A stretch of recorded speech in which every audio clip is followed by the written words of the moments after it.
Hello and welcome back from spring break. I hope you guys had a great, enjoyable, and relaxing time off. This week we're going to start back with chapter 22 for week 11, and we're going to be discussing salads and gelatin salads.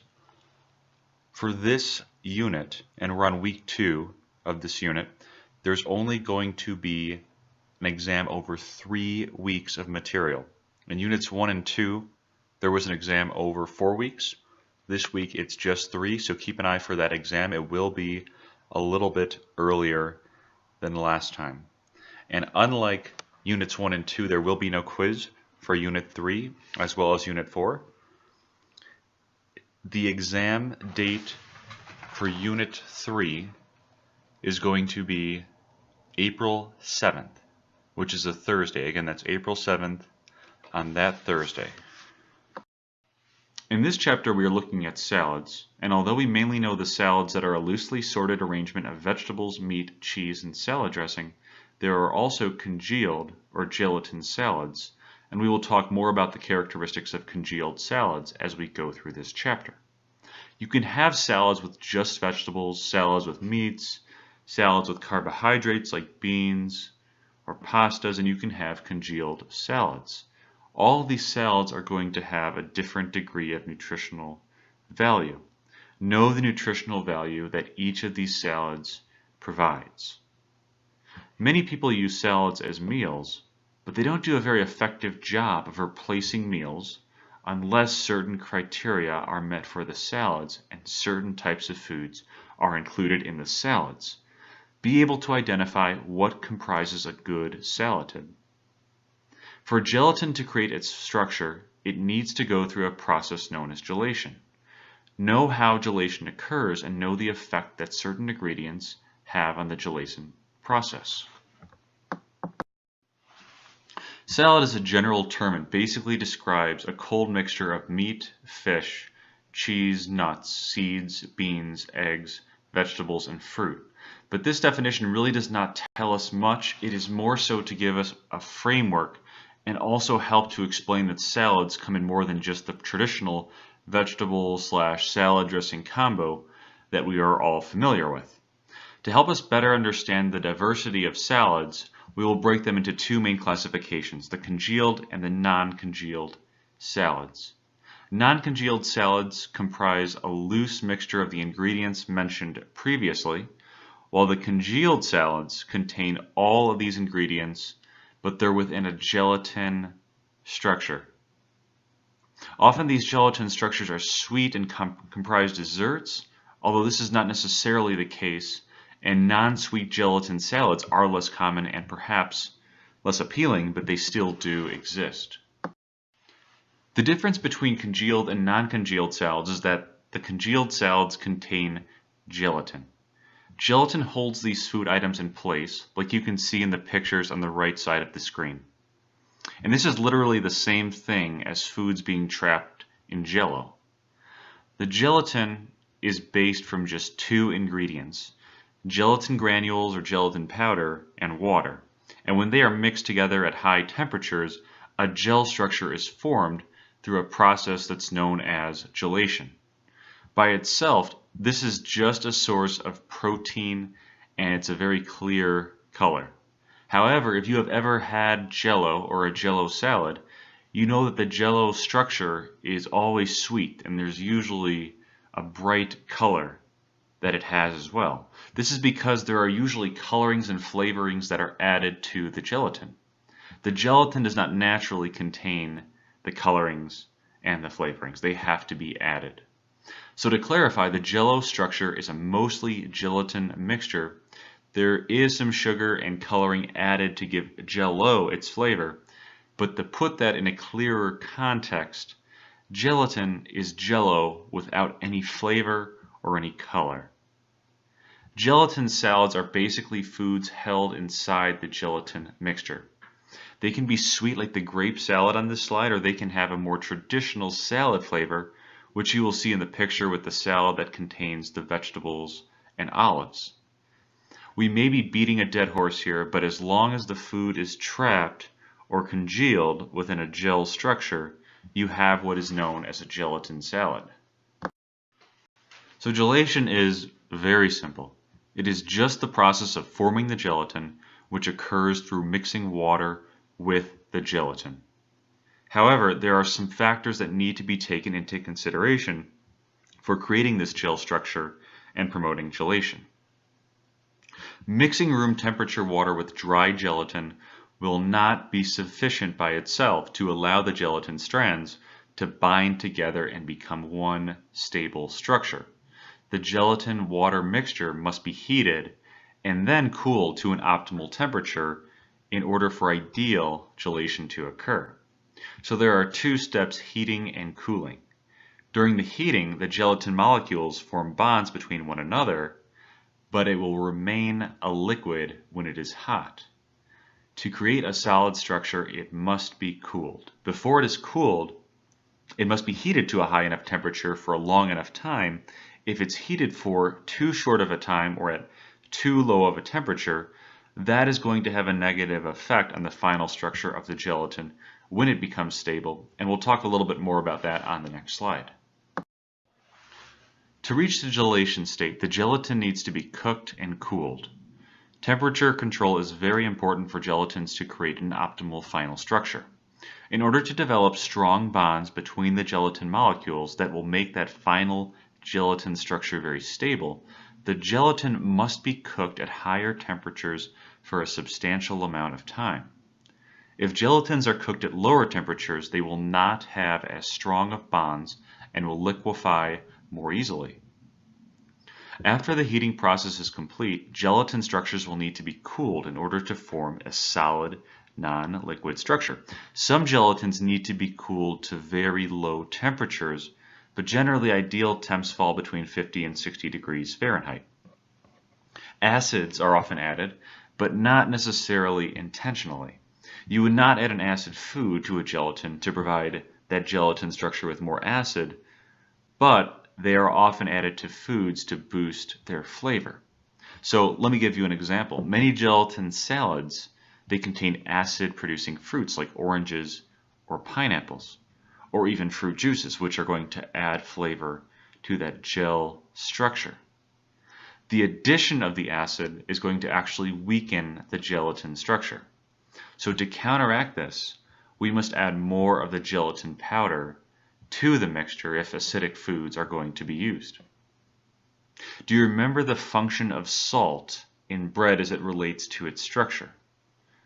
Just as salt increases the strength of the structure of breads, it's also going to increase the strength of the gelatin mixtures. Salt is rarely added by itself to these mixtures, but often with the inclusion of other foods in the salad. Now for sugar, that actually has the same role as acids related to the structure of the gelatin formation. It causes it to weaken. To prevent an overly weak structure, you have to do the same thing that you do when you're using a large amount of acid. You have to add more gelatin to increase the gelatin concentration. This is very important to remember because sugar is usually added to gelatin structures as a flavoring for the gelatin or as a food within the gelatin. Now, to complicate things even a bit further, some foods such as pineapples contain enzymes that break down protein. And if you remember from earlier, gelatins are largely a protein-based structure. Fortunately, enzymes are mostly destroyed by heat, so they will need to be cooked before they are added or mixed in with the gelatin powder. Now I know what you're thinking. I'll have to cook all of my foods before adding them to the gelatin. Well, you might actually be in luck. Instead of having to cook these foods to kill their enzymes, you can buy many of these foods in their canned forms, and the canning process will actually destroy the enzymes that break down the gelatin. So you lucked out. However, if this does not happen, when you mix these enzymes with the gelatin will immediately be destroyed, and it will not be able to develop that connected and gel-like structure. Because there are so many different types of salads with various ingredients, not all salads have the same nutritional quality, but we will try to explain which salads are the best options and why. High vegetable salads contain many vegetables and have a great nutritional breakdown. They will have many vitamins, minerals, phytonutrients, antioxidants, and dietary fiber, and without many calories. So they have lots of good stuff. You can pretty much add as many vegetables as you want to your salad without having to worry about portion sizing unless you are using starchy vegetables. If you get starchy vegetables, this is when you will start to add calories to your meal. And this is through vegetables like corn, squash, and potatoes. But most vegetables are not starchy and just contain large amounts of other beneficial nutrients. Meat, fish, and eggs are all excellent sources of protein. Grains and starchy vegetables contain significant amounts of carbohydrates.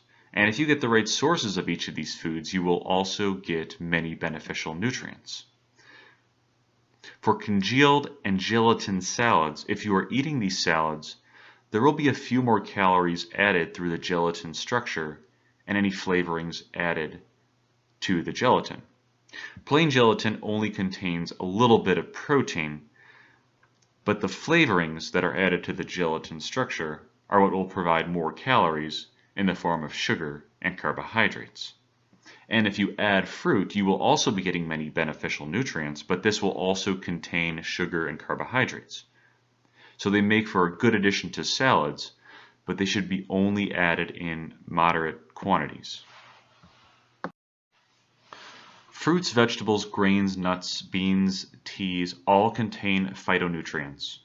They are not found in meats or animal products to any extent. Phytonutrients provide a form of protection for the vegetables and fruits and other plant-based foods by protecting them against destruction from insects, animals, and even things like UV radiation from the sun.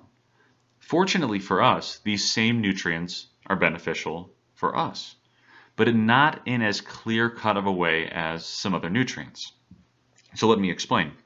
Carbohydrates, fats, proteins, vitamins, and minerals are all responsible for sustaining specific body functions and keeping us alive. Without one of these types of nutrients, some severe malfunctioning would occur.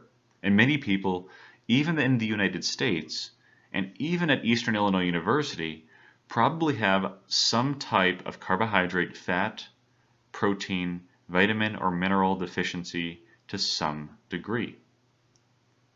Now, phytonutrients do not function quite like that. Without phytonutrients, we would still do just fine. However, they still have health benefits. Phytonutrients help to prevent against the development and onset of certain diseases. Due to the limited research available on phytonutrients, nutrition experts cannot say exactly what it is that they do or how much of the phytonutrients we should be eating, but they do something and they are good for us. As there is more research devoted to the understanding the functions and the benefits of phytonutrients, we expect to learn more soon. So over the next 5 to 10 years, there will very likely be a lot more information coming out about this. The bottom line is that a variety of fruits and vegetables are very good for us for a variety of reasons, and now you can eat a loaded vegetable salad knowing that you are doing good things that will help specific body functions, and in some way, shape, or form, you are also benefiting from the high phytonutrient load provided by these fruits and vegetables. There are two guides in this picture. We have the MyPlate from USDA and the slightly modified MyPlate from Harvard. Regardless of whichever model you prefer, I would personally say there are many more positive aspects to the Harvard plate, but regardless of that, the four main components are relatively the same. If you look at the middle of that picture, you can see each of those visuals have the four groups: the fruits, vegetables, grains, and proteins. So salads, they can comprise a sufficient meal when they contain substantial amounts of each of these food groups. If you have a salad with 2 cubes of chicken for your protein, or on the other hand, if you use the double XL cottage cheese scooper for your protein, that is not following the guidelines. Unless, in the case of the extra cottage cheese, you are exercising to the point where you can use all of these extra calories. But regardless of whether you are trying to lose, gain, or maintain your weight, or don't even care about weight and just want to have consistent energy throughout the day, the balance that's provided by this plate is going to help you to achieve this. For weight loss, the super low-calorie approach is not effective. The carbohydrates from the grains and the fruits group will actually help your body use fat for fuel. Of course, you can lose weight by restricting carbohydrates, but this is not recommended unless this is doctor approved, because there are very, very specific numbers of carbohydrates that you should still be eating, and if you do this incorrectly, it will completely zap your energy and put you at risk for losing a great deal of your body weight from muscle tissue. An emulsion involves the mixture of 2 ingredients that do not mix well with one another.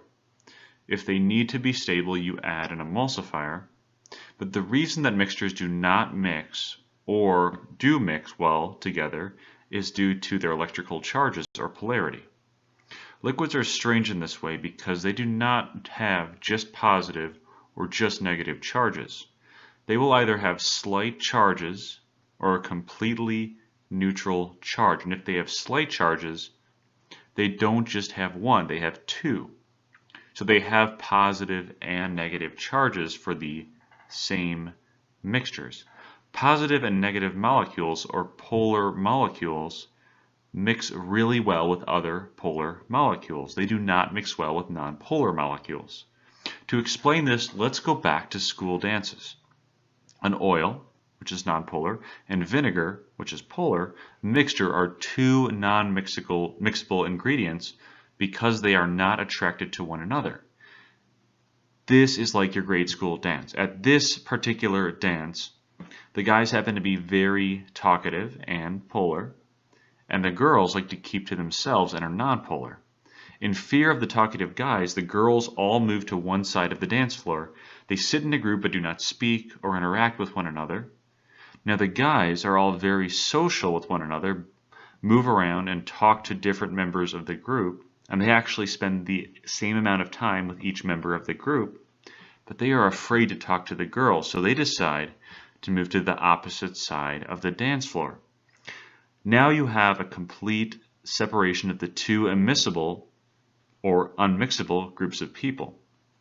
Then a song comes on and a very strict principle says everybody must find a dance partner before the next song begins. Otherwise, you will be kicked out of the dance. So although it is very awkward, all of the students rush to the center and immediately find a partner. They have to pick a partner or they will be kicked out of the dance. This will happen, and then all of the students come to the middle. So the song is like the emulsifying agent that forces these 2 groups to mix together and dance. Now on the other hand, you have permanent solutions that mix together very well without the addition of an emulsifying agent. When you mix sugar and water, now as long as you do not add a crazy amount of sugar to this, the sugar is going to dissolve in the water so that it becomes one single mixture. This is because the sugar and the water are both polar, meaning that they both have 2 electrical charges. Both of these are positive and negative. Because polar molecules really like one another, the sugar dissolves into what appears to be a stable mixture, but this is only because the molecules are very good at bouncing around and off of one another. The sugar-water mixture is like having a group of friends that are all dating. Instead of going out to dinner with the same person every week, this is like going on a date with a different person in the group every Friday night. So the entire group meshes very well and they would appear to be one unit. In this case, there is no bias. Each person in the group likes the other people they go on dates with equally. So they mix very well and interact as one whole. This is what happens with sugar and water, which again are two polar molecules. So this solution is a stable solution. To agree, this is through its instability. To create an emulsion, you can do one of two things. And you wouldn't do it for this mixture, you would do it for the first example with something like a oil and a vinegar, something that is nonpolar and polar. So either one, you can shake up the mixture so that it mixes well for a short period of time, or two, you can add an emulsifying agent that will cause the mixture to be stable permanently. The first option is temporary, and the second option is permanent. The temporary emulsion is the oil and vinegar dressing, because you have to shake this up very well and then pour it on a salad immediately after shaking. Unless you add an emulsifying agent like an egg, this is going to remain very temporary and has to be poured onto the food very quickly. But in the case of this type of salad dressing, it's not ideal.